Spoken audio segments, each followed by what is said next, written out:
नमस्कार.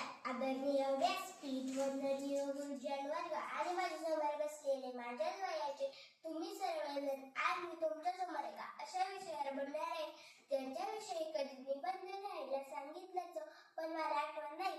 ज्यांच्या अस्तित्वाला असलेले महत्त्व हे सर्वात जास्त असून देखील कुठल्या व्याख्यात देखील त्यावर भरभरून बोलू शकत नाही. पण आज मला त्याच विषयावर बोलायचे. मी ज्ञानेश्वर अभिजित भोसले आता दुसरी तुकडी ब मध्ये शिकत आहे.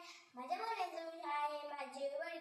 आयुष्यभर काळजी घेणारे, प्रेम करणारे, जगातलं सर्वात मोठं आणि सुरक्षित आभार म्हणजे वडील.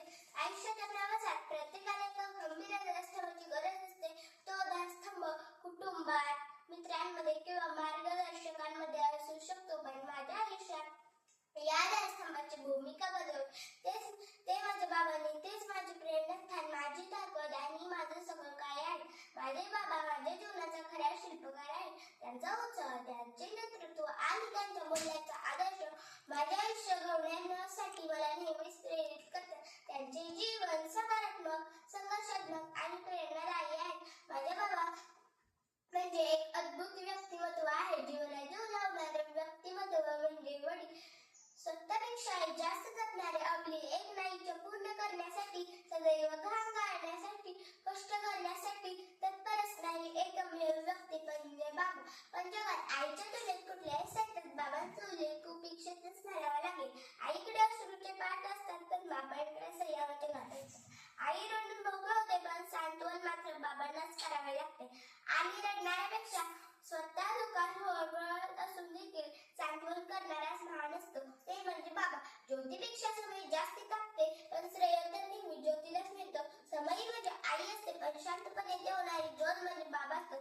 रोजच्या जीवनाची सोय करणारी आई आमच्या लक्षात राहते पण आयुष्याच्या शिदोरीची सोय करणारा बाबा आम्ही किती सहज विसरून जातो. मोकळेपणाने अश्रूंना वाट करून देणारी आई असते पण रात्री एकटेपणाने मुसळून रडतो तो बाबा असतो. घरात किती दुःखद घटना घडली, त्याच्या आई बाबा त्याला सोडून गेले तरी त्याला स्वतःला रडता नाही, कारण त्याला स्वतःला सांगून आपल्या कुटुंबाला आधार द्यायचा असतो. बहीण भावासाठी आई वडील होऊन तो स्वतः दुःख घेत राहतो. जिजाबाईंनी शिवाला घडवलं असं अवश्य मानावं पण त्याच वेळी शहाजीराजांची झालेली ओढाताण सुद्धा ध्यानात घ्यावी. योगी यशोदाचं कौतुक अवश्य करावं पण त्यावेळी पुरातून मुलाला घेऊन जाणारा वासुदेव सुद्धा आठवावा.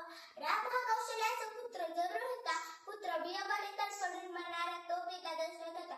सगळे म्हणतात आईची असते वेळी माया तरी बाप असतो संपूर्ण कुटुंबाचा पाया. माया बाबांचे असते कस्तुरी परी, दिसली नाही वडू जरी, जाणावी ती अंतरी. माया बाबांचे असतात नारळ खरे, राग आला जरी वर आतून प्रेमाचे जरे.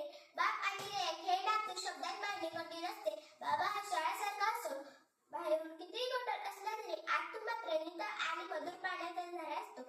कुठलीही मुलगी जर डोळे झाकून एखाद्या पुरुषावर विश्वास ठेवू शकत असेल तर तो फक्त लेक. जर घराचे सौख्य असेल त्या सौख्याचे पावित्र्य करणारा तिचा भाव असतो. संस्कार देणारी आई असली तरी ते संस्कार जपणारा बाबा असतो.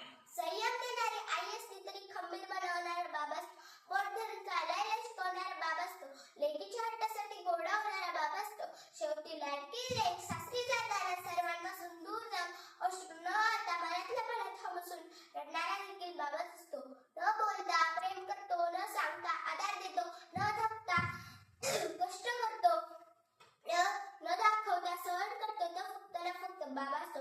माझे बाबा एक निस्सीम शुभक्त आहेत. ते नेहमी छत्रपती शिवाजी महाराजांच्या कार्याबद्दल आणि विचाराबद्दल बोलतात. त्यांनी आजपर्यंत 100च्या वर गड किल्ले मोहीम यशस्वीपणे पार पूर्ण केले आहे. त्याचबरोबर शिवरायांच्या स्वराज्यातील महत्त्वाचा टप्पा म्हणजे पावनखिंड. ही पावनखिंड माझ्या बाबांनी थकता न करता रस्त्यात जाणारे ओढे नाले टेकड्या पार करीत दरवर्षी यशस्वी करतात.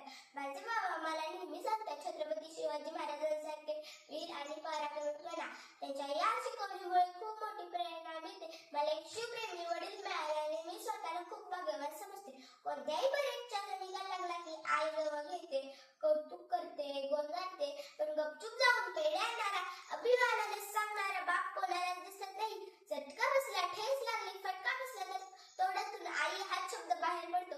छोटी छोटी संकटे आई सुटती हो पण मोठी मोठी वादळे पेलतानाच बाबाचा टोलो. मुलाच्या नोकरीसाठी साहेबांपुढे लाचार होणारा बाप, मुलीच्या स्थळासाठी उमरेत जुजवणारा बाप,